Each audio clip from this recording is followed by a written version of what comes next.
আচ্ছা, বিয়ের আগে তুমি সবচেয়ে বেশি স্বপ্ন দেখতা কি নিয়ে? নায়িকাদের নিয়ে স্বপ্ন দেখতাম, মাধুরী ঐশ্বরী আমার স্বপ্নে আসতো। দেখছো, এর জন্যই তো আমার মতো সুন্দর বউ পাইছো। তো এখন স্বপ্ন দেখো কি নিয়ে? এখন পেট নিয়ে আসে, খালি গার মটকায়।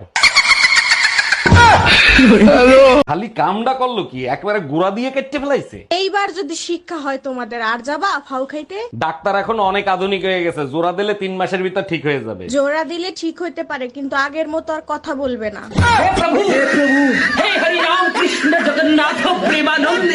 আচ্ছা আব্বু, মিনিমামের বাংলা কি? তোমার মা মারা গেলে আমি যদি আরেকটা বিয়ে করি, সেটা হবে তোমার মিনিমাম, মানে ছোট মা।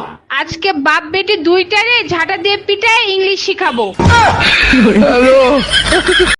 জামাই কই তুমি? তাড়াতাড়ি এদিকে আসো। শালা শ্বশুর বাড়িয়েও শান্তি নেই। কি হয়েছে আম্মা জান, আপনার মেয়ে কি মরে গেছে নাকি? এসব কি বলো জামাই? সকাল থেকে মেয়ে বমি করতেছে। যাও মিষ্টি নিয়ে আসো, সুখবর আছে। আরে কিসের সুসংবাদ? লেবুর রস করে খাওয়ান, সারা রাত বসে মদ খাইছে।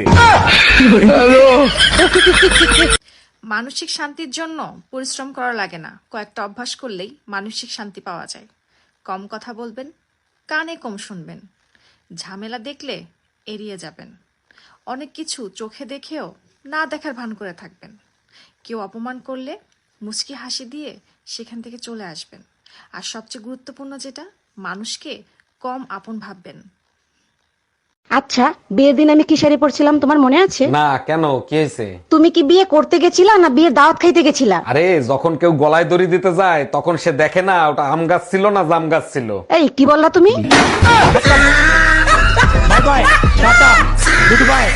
শোনো, তুমি আমাকে ভুলে যাও। আমি আরেকটা ছেলেকে ভালোবাসি আর সিদ্ধান্ত নিচ্ছি তাকেই আমি বিয়ে করব। বিয়ের পরে তুই হানিমুনে যা, 4-5টা বাচ্চা নেই, আমার কোনো সমস্যা নাই, কারণ আমার তো কোনো গার্লফ্রেন্ডই নেই। এটা রং নাম্বার ছিল।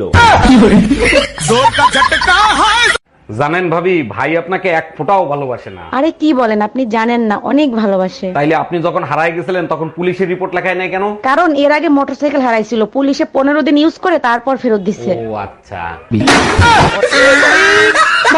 আমার রানী একা একা কি করে? আচ্ছা, তুমি আমাকে রানী বলে ডাকো কেন? চাকরানী নামটা অনেক বড় তো, তাই ছোট করে রানী বলে ডাকি। ওরে আমার জানো, অনেক বুদ্ধি তোমার। আচ্ছা, তুমি আমাকে জানু বলে কেন ডাকো? জানোয়ার নামটা অনেক বড় তো, তাই।